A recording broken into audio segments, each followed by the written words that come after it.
Today sikhuluma ngenduku yabantwana yokugeza abantwana, meaning that yokukhipha inyoni.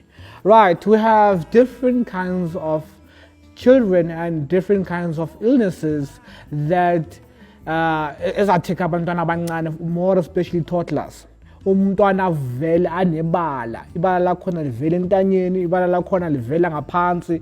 Now kuhluka ukuthi livela ngakuphi, and ukuthi ulikhiphe ibala lithatha ukuthi umntwana ke umbeke at least for 3 months or so, and liyaqala ukuthi livele ke manje ukuthi manje kwamele akhiphe loyo ke manje that waste egreen, ukuthi manje ikhiphe leso sibungu leso, ikhiphe leyo that dirt evele ngisho nomntwana. So na le nduku le it's very important for umntwana a newborn okwazi ukuthi akwazi ukuthi aphila ephambili, ngoba manje ngesisikhathi ibulala ama organs lesimo sokuthi manje ungakwazi ukuthi ukhiphe inyoni. That's why kuba nemithi yenyoni umntwana umphuzise abo hormones nani.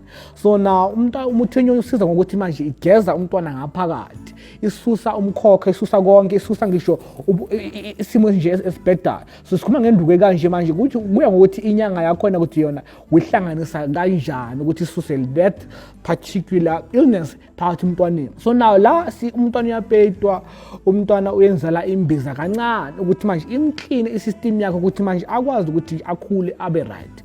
Therefore futhi uyagcatshwa ukuthi agcine ukuthi engasaphinde ukuthi ibuye, ngoba it has certain things ukuthi akwazi ukuthi manje ibuye if amcinisanga. It has that tendency ukuthi ibuye ngesimo sokuthi manje mawuthi yampeyita, mawuthi menzani ungamcabanga, iba mkhokha emntwaneni kahle kahle. So now kwamele it's very important ukuthi umntwana uhlezi ukuthi umbheke ukuthi manje ibala lakhona livela ngakuphi, ngoba ngesikhathi uzothi umntwana ukuthi uhlezi adlala ngekhanda alisa phansi phezulu ukuthi iyamudla ekhanda, idla umsipha. So ngokusho njalo ke kwamele manje ikhiphe that green waste or whatever color it is. Iyakwazi ukupeyita, iyakwazi ukuthi kwenza imbiza ukuthi imclean ngaphakathi ukuthi ama organs wakhe ahlale right, ngoba ngesikhathi manje isuke ukuthi kube umuntu omdala manje sekakhulile akakwazi manje ukuthi a function njengomuntu omdala, ngoba manje ama organs wakhe are weak because of lesikhathi asasemntwana akwazi azange zikhishwe. Ngesikhathi ube umuntu ohlezi ashaya uvalo, uma ngale ukuthi uthuswa into encane nje ngoba manje inyoni ayikhishwanga ngendlela efanelekile. So ngokusho njalo ke iyapeyita, kuba imbiza, iba yonke into ofuna ukuthi uyenze emntwaneni, icala ukuthi uyikhipha from 3 months ukuya phezulu.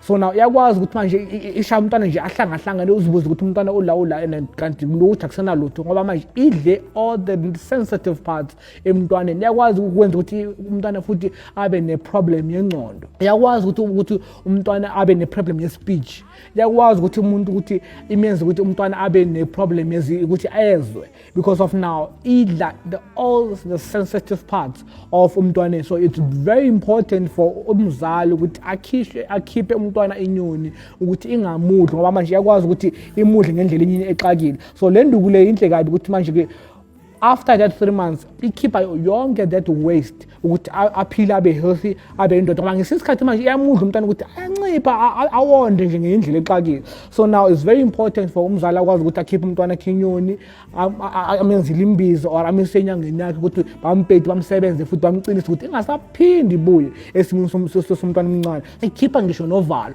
ngoba ngesikhathi unombona ukuthi udlalisa umntwana wakho uyathuka constantly because of now inyoni sasekhona akekho strong enough for leso simo leso. So now angalandela yilwane, angalandela whatever energy that ekhona kulomhlaba. So now it's very important ukuthi nikhiphe inyoni and then athole imbiza, igeze isystem, then isimo sakhe manje abe a playful child, abe umuntu nje umntana nje obonakalayo emphakathini ukuthi ageze kabe right. Ngokusho njalo ke ngithi ke induku yabantwana egeza abantwana ekhipha inyoni emntwaneni. Ngithi akubeni kuhle ke emakhehla dedubo omnyama kuvela ukukhanya kuthokozana.